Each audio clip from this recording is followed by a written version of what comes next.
Hello, you're listening to Storytelling Saga, the podcast that shares stories.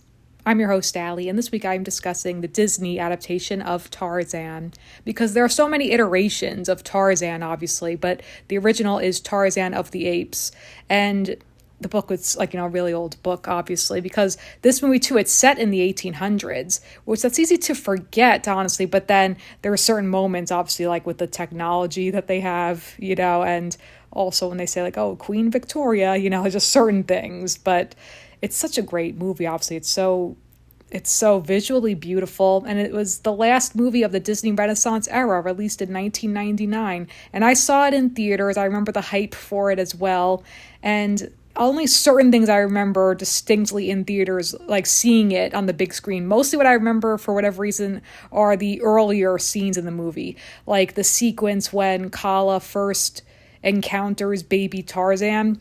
First, it's played up for laughs, where she's not humanized yet, as in we haven't heard her speak yet. Like, from our perspective as the audience, she's just a gorilla who's discovered this baby human, and so it's played up for laughs, like when she picks up baby Tarzan, sniffing him and stuff. And I remember laughing at that as a kid, and everyone in the audience laughing. And then it's funny that once then she becomes humanized, so to speak, once she starts talking, and we meet the gorillas, and she tells Kerchak, I found this little one, he was alone, Sabor killed his family, and then Kerchak's saying he won't replace the one we lost. So it's interesting. There's so much, as beautiful as this movie is, as beautiful and heartwarming, it is so heartbreaking too, because there's a lot of death, sadly, where Kerchak and Kala, their little baby son, is killed by Sabor. And then, of course, baby Tarzan's parents are killed because they were trying to protect him. And also what stood out to me now is that his little bassinet crib thing was barricaded with all that stuff, and they truly protected their son. And it seemed like such an amazing couple, the two of them. It's tragic, it's devastating.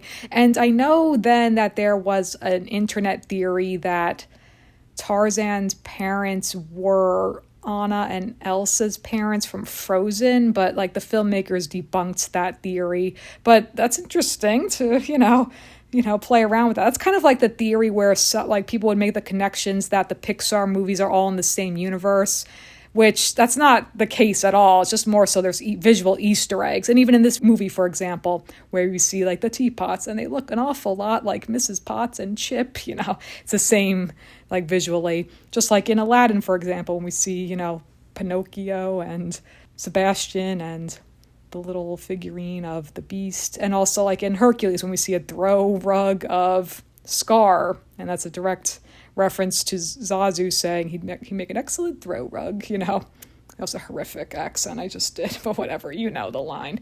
These Disney movies, so too funny.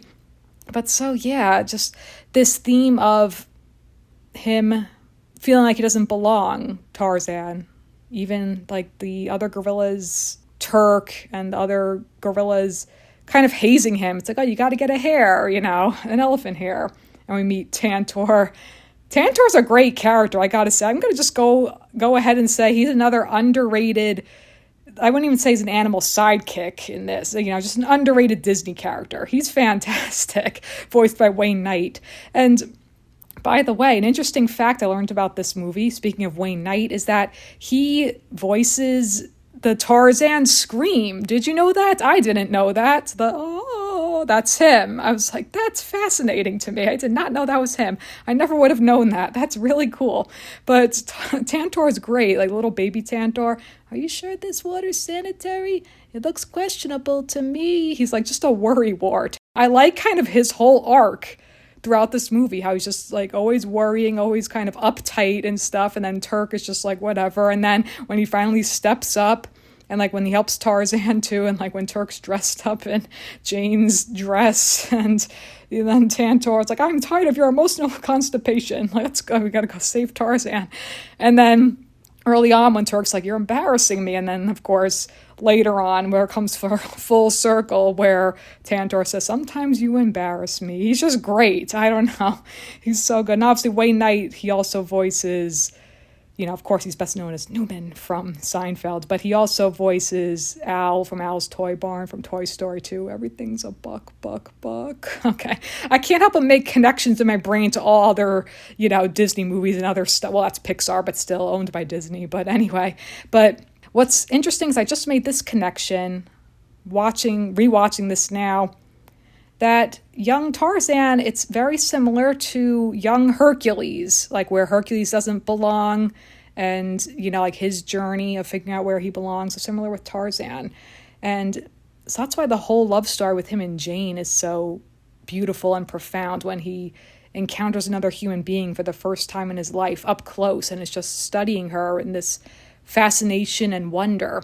And I love that scene because, like, there's comedic moments to it, of course, like when he's just, it's hilarious. Like, get off. Like, she's fantastic too, Jane, voiced by Minnie Driver. She's so interesting because, like, she's just such an endearing character.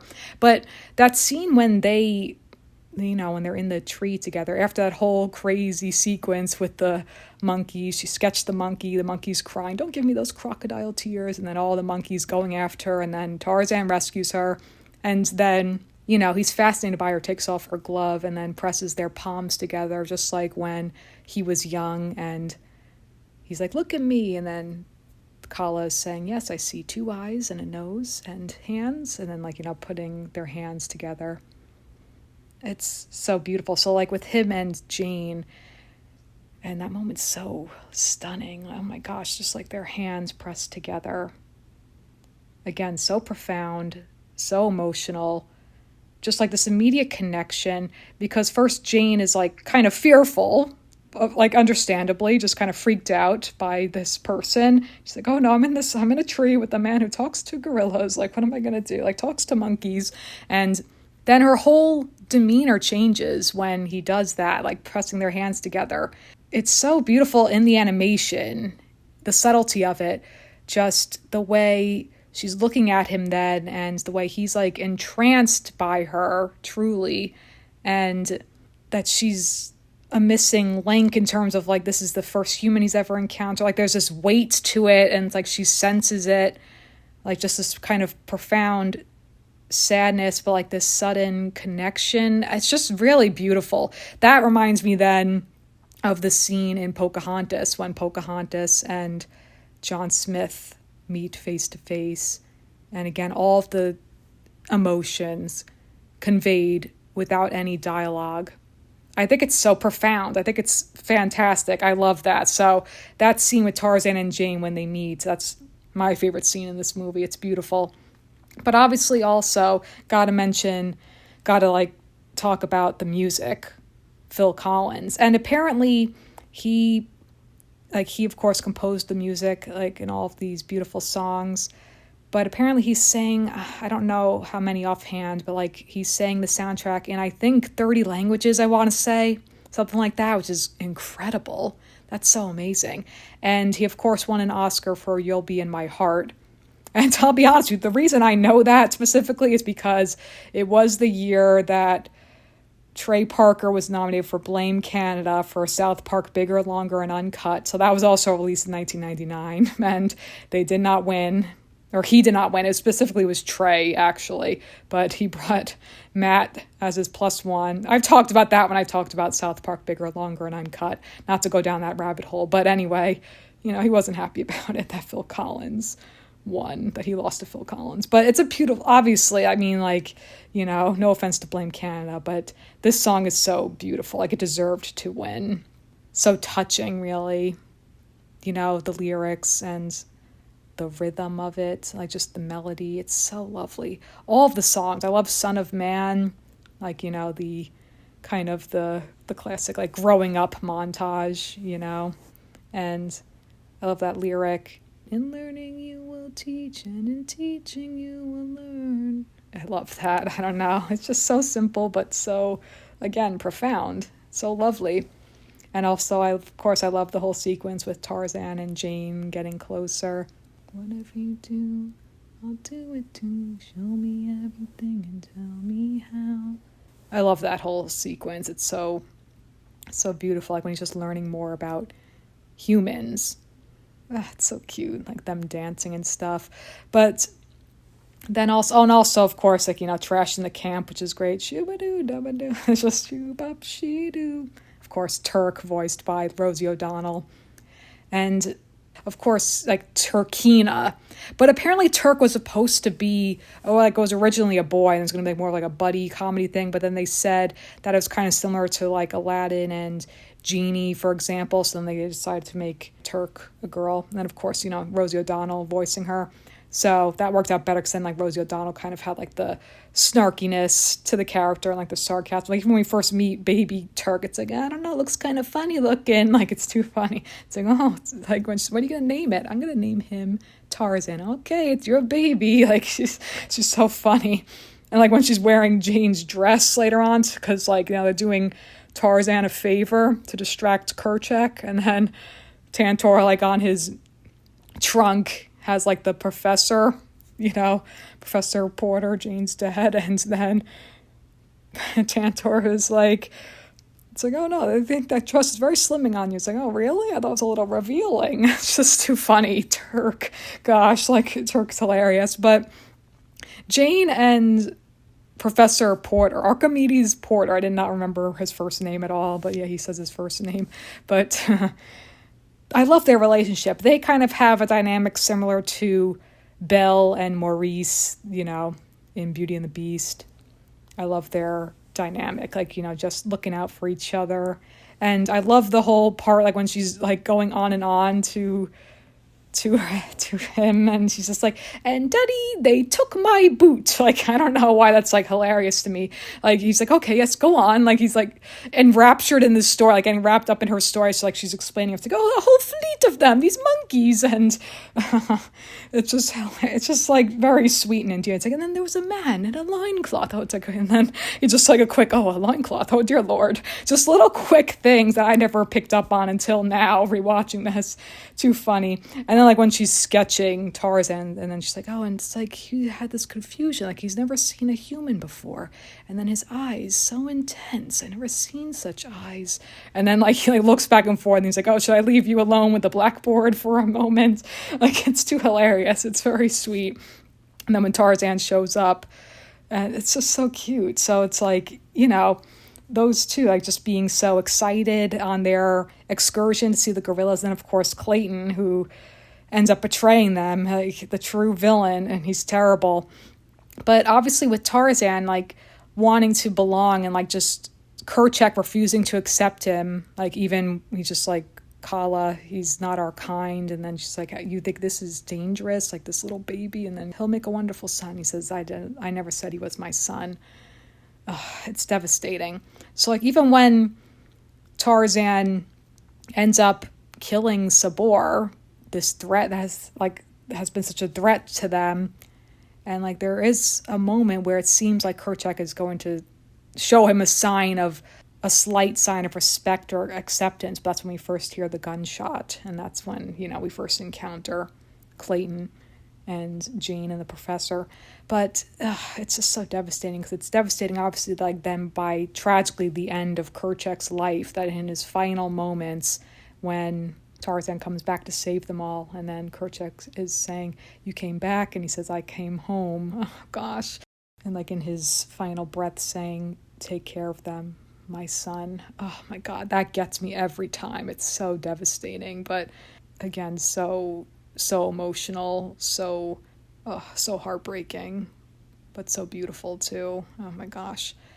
And also just seeing Jane's character growth too, because, like, first, like, in her fancy yellow dress, and then, like, she's more relaxed with her hair down, and then, like, wearing different clothes and getting closer with Tarzan. And then when she finally gets to see the gorillas and meets Tarzan's mother, and then she's like, this is your mother. Like, she's fascinated, and then Kala is scared. But then when she's, like, asking Tarzan if he'll teach her how to speak gorilla, and that's just such a sweet sequence too, like, such a sweet moment, like, ha ha he, ooh, like, their lips, and she's getting, like, bashful, and she's just like, it's very cute, like, kind of just the mutual the mutual fascination and attraction with these two. They do a good job, like with Tarzan and Jane compared to any other Disney couple, I would say. It's a good job in this movie where it's like they both kind of like are in sync. Like you see Tarzan's, obviously his fascination right away with Jane, and like when she like, that moment again, like when he like puts his ear to her chest to hear her heartbeat, and then he brings her head to his chest to feel his heartbeat, and like her just falling for him too. So like that mutual, like both falling for each other, because with other Disney movies for the most part it's like first one is love at first sight, like with Ariel with Prince Eric in Little Mermaid, for example, and Aladdin with Princess Jasmine. But then like it's reciprocated, but like it's more so one falls first. In this case, to me, it's like both kind of, you see it with both of them, the growing attraction, and like in those sequences, in those moments, it's really sweet. Like, when he's swinging through, like on the vines, and then it's like Jane is like the moment when he tosses the vine, and then she's just like scared for a second, and it's like she's flying, she's on her own, she's doing it, and then he grabs the vine again, and then it's like she's staring up at him, he's staring down at her, and then she gets like coy, like, bashful, and like turns away. It's just very, I don't know, it's very sweet, I guess. It's very cute. Like even with, like in Hercules too, it's more so like Hercules immediately in love with Meg, and like Meg falls for him, so it's nice how with these two it's just kind of like both simultaneously falling for each other. I guess you could say arguably that Tarzan fell in love first, but I mean, Jane got it bad for him, and to be fair, I get why, like, I get it, girl, I get it, but that's too funny, oh gosh, because Tarzan is hot, I'm sorry, gotta say that, but that's too funny, because I mean, like, when she kisses him, it's just so cute, like, when they reunite them, because the whole thing was, like, they were going to go back to England. And then she's like, Daddy, I can't. Like, I belong with you and with people. And then he says, like, then her glove flies away. And he says, but you love him.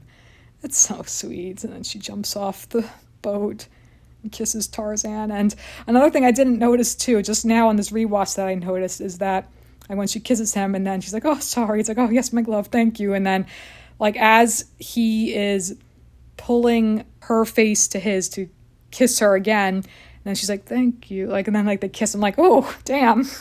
Like she's like already swept up. She's like fully, she's down bad for Tarzan. And again, I get it. That's so funny. But it's so funny too. And the Professor Porter's like, oh, okay, just say we got lost. People get lost in the jungle all the time. I'm like, okay, damn, that's crazy. That's too funny. I know there's like some spin-offs of this, like Tarzan and Jane, and then I know there was Tarzan 2, which focuses on young Tarzan, and which is, I never seen it, but young Tarzan, by the way, is voiced by Alex D. Lintz, who was Arnold from Hey Arnold, Hey Arnold! I don't know why I had to say it like that, but Hey Arnold! Gotta, channel some inner Helga for a second.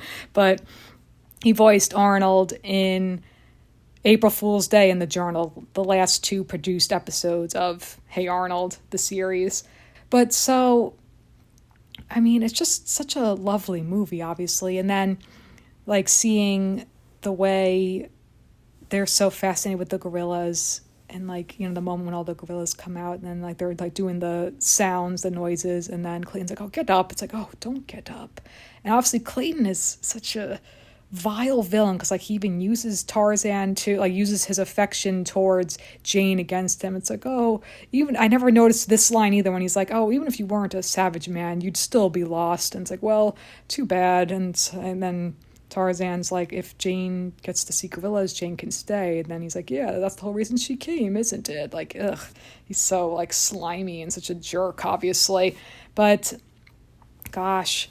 And his whole death sequence, like that whole scene is so dark.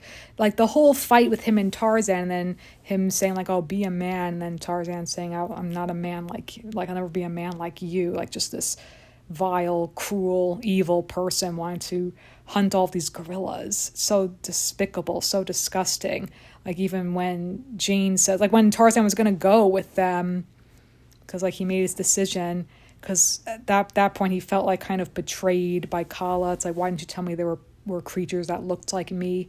And Kala, like, kind of having this guilt of not wanting to lose her son, this boy she raised, like, took as her own and raised him and loved him and cared for him and, always protected him, even when Kerchak never wanted to accept him.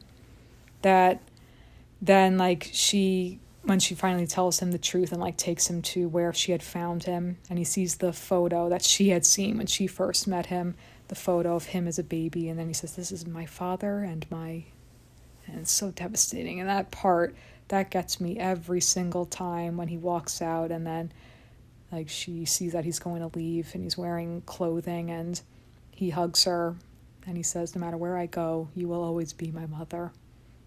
And then she says, "You will always be my heart." That's so beautiful and so heartbreaking and so, oh my God.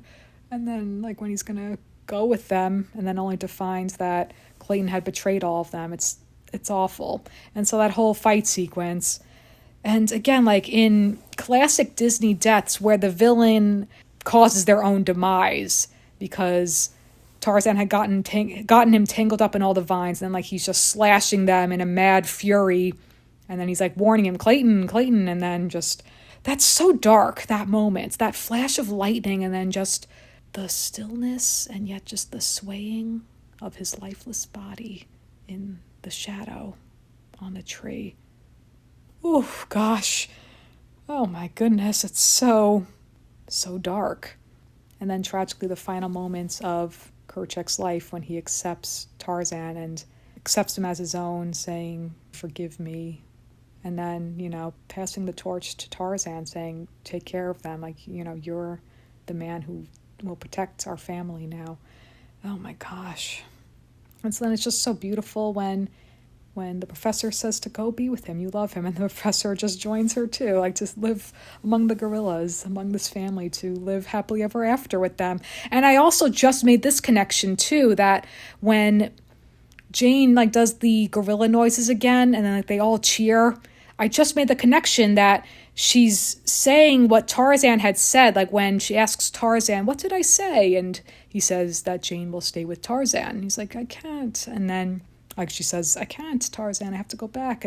But then obviously, she chooses to stay with him then. So, like, when she does that at the end, that's her saying Jane is staying with Tarzan. So, like, that's why they're all cheering. I never made that connection until this very moment. So if you didn't either, it's okay. It took me this long to finally realize that. 25 years since this movie came out. It's too funny.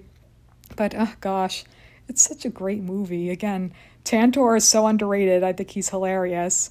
And him and Turk, they got that great, like, odd couple dynamic. It's fantastic. Tarzan and Jane, such a beautiful love story. And also, like, Jane earning trust from Kala, like when Kala was captured, then Jane's saying, "Don't worry, I'll get you out." It's like, just things like that. And also toward the end too, like when they're going through the trees and everything. And then another cute thing I noticed, that Tarzan hands Kala some flowers, and then Jane does too. I thought, oh my gosh, how adorable, how sweet, and how cute. There's another cute moment where Tantor, like when Kerchak shows up after encountering, or like after they had trashed the camp, and then they had come back, and then, like, they had to, like, get out of there, and then Tantor just, like, swoops up Turk with his trunk, and just Turk, like, it's like, come on, like, that was cute to me too. Just, like, small little moments that, again, having seen this movie so many times, just, like, certain things you pick up on. I love that. So it's such a wonderful movie. I love Tarzan, the character, and I love Tarzan and Jane, and what a beautiful movie, and oh my goodness, and you will be in my heart. And with that, that's going to conclude this week's episode of Storytelling Saga. Be sure to check out storytellingsaga.com. And as always, feel free to send me any questions, comments, or writing prompts by emailing me at storytellingsaga@gmail.com. Until next time, thank you for listening, and remember, write what you love.